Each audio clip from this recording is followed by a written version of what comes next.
Hey guys, Mad Dog with Mad Dog Automotive here.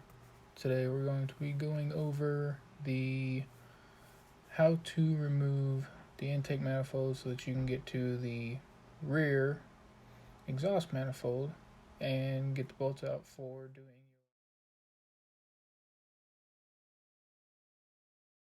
Alright, so we've got this bolt here, nut that's got to come out, nut here that has to come out, and then all of these nuts along the intake manifold, number 2, number 3 here, these 2 bolts up here that hold your throttle cable, and then you've got this one down here. You got to pull this nut off of there. Go ahead and pull these out.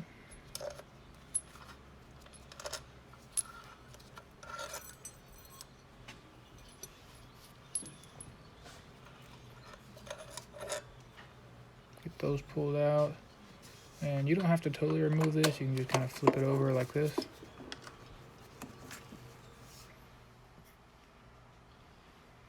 And you'll be able to wiggle it a little bit so you know you're doing good.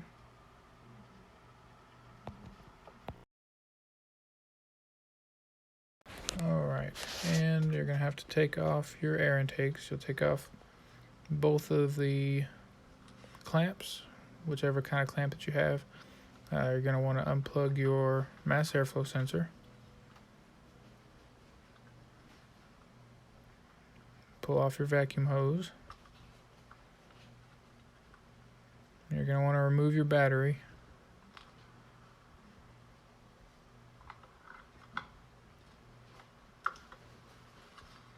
Just pull the battery out, set it down, and you should be able to remove your air intake hose.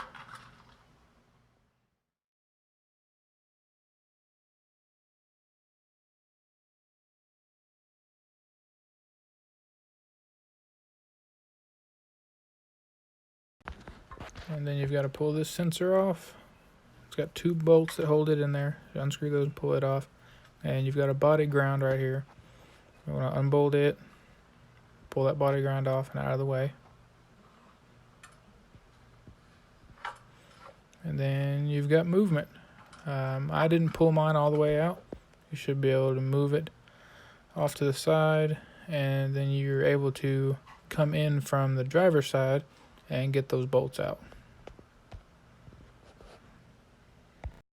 And as you can see in this picture, once you come in from the driver's side, I use an extension and an air impact, but if yours aren't too bad, you could probably get them loose with an extension and a ratchet. But I just came through the long extension on the driver's side, took out all 3 bolts, had a swivel on the end of my extension, took out the 3 bolts. You can see my EGR there. I'm going to be cutting that off right at the top of that accordion and just keeping that piece and using it for my EGR Delete and putting the filter on the end.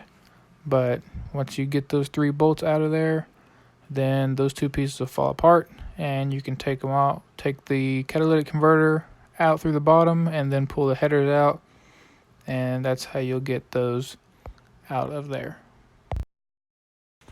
And what I recommend while you have the intake manifold pulled off to the side, go ahead, because I'm assuming you have your EGR undone. If not, you're going to need to unbolt your EGR. But you can go ahead and do your EGR delete and add a filter like I've done here, because unless you buy special headers that have EGR hookups, you're going to have to delete the EGR. Now you can either buy just the EGR block-off plate, or several people have talked about, making custom flanges and buying copper tubing. I just simply took a die grinder with a cutting wheel and cut mine off at the bend there and put the filter on the end of that, and didn't go through and buy all of the extra pieces.